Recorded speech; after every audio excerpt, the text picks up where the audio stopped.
യഥാർത്ഥ ഗൂഢാലോചന എന്ന് പറയുന്നത് എന്നെ പ്രതിയാക്കാനാണ്. സമൂഹത്തിൽ എൻ്റെ കരിയർ, എൻ്റെ ഇമേജ്, എൻ്റെ ജീവിതം നശിപ്പിക്കാൻ വേണ്ടി ചെയ്തതാണ്. പക്ഷേ ഞാൻ പറഞ്ഞോട്ടെ, നിങ്ങൾ 9 വർഷം പറഞ്ഞല്ല കേട്ടോ, ഞാനൊന്ന് 1 പ്രാവശ്യം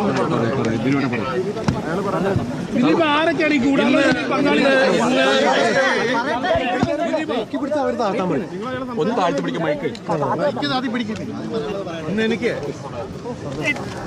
എൻ്റെ കൂടെ നിന്ന് എല്ലാ കുടുംബാംഗങ്ങളോടും, എൻ്റെ സുഹൃത്തുക്കളും അവരുടെ കുടുംബങ്ങളോടും, അതുപോലെ എനിക്ക് വേണ്ടി കാണാത്ത കേൾക്കാത്ത ആളുകൾ ഒരുപാട് പേര്, കോടിക്കണക്കിന് ആൾക്കാർ എനിക്ക് വേണ്ടി പ്രാർത്ഥിച്ചിട്ടുണ്ട്.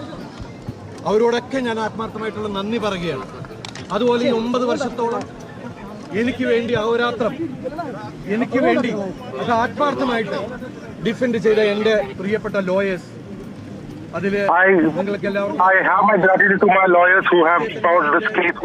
ജീവിതം കടപ്പാട് ആത്മാർത്ഥമായിട്ടുള്ള നന്ദി പറയാണ്.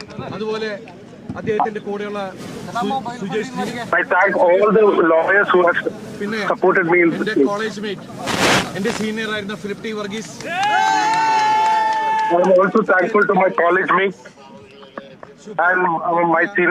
മറ്റുള്ള ജൂനിയേഴ്സ്, അതുപോലെ സുപ്രീം കോടതിയിലെ മോൾ റോത്തഗി സർ, രഞ്ജിത റോത്തഗി, വംശി തുടങ്ങിയ ഞാൻ ആത്മാർത്ഥമായിട്ടുള്ള നന്ദി പറയുന്നു. അതുപോലെ കാലത്തോളം ജീവിപ്പിച്ച, എന്നെ അത്രയും സപ്പോർട്ട് ചെയ്ത ഒരുപാട് ആളുകളുണ്ട്. അവരുടെ പേരെടുത്ത് പറഞ്ഞാൽ തീരില്ല. അവര് വിവിധ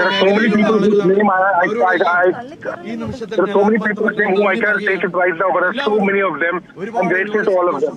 ആരാണ് ഗൂഢാലോചനയ്ക്ക് പിന്നിൽ?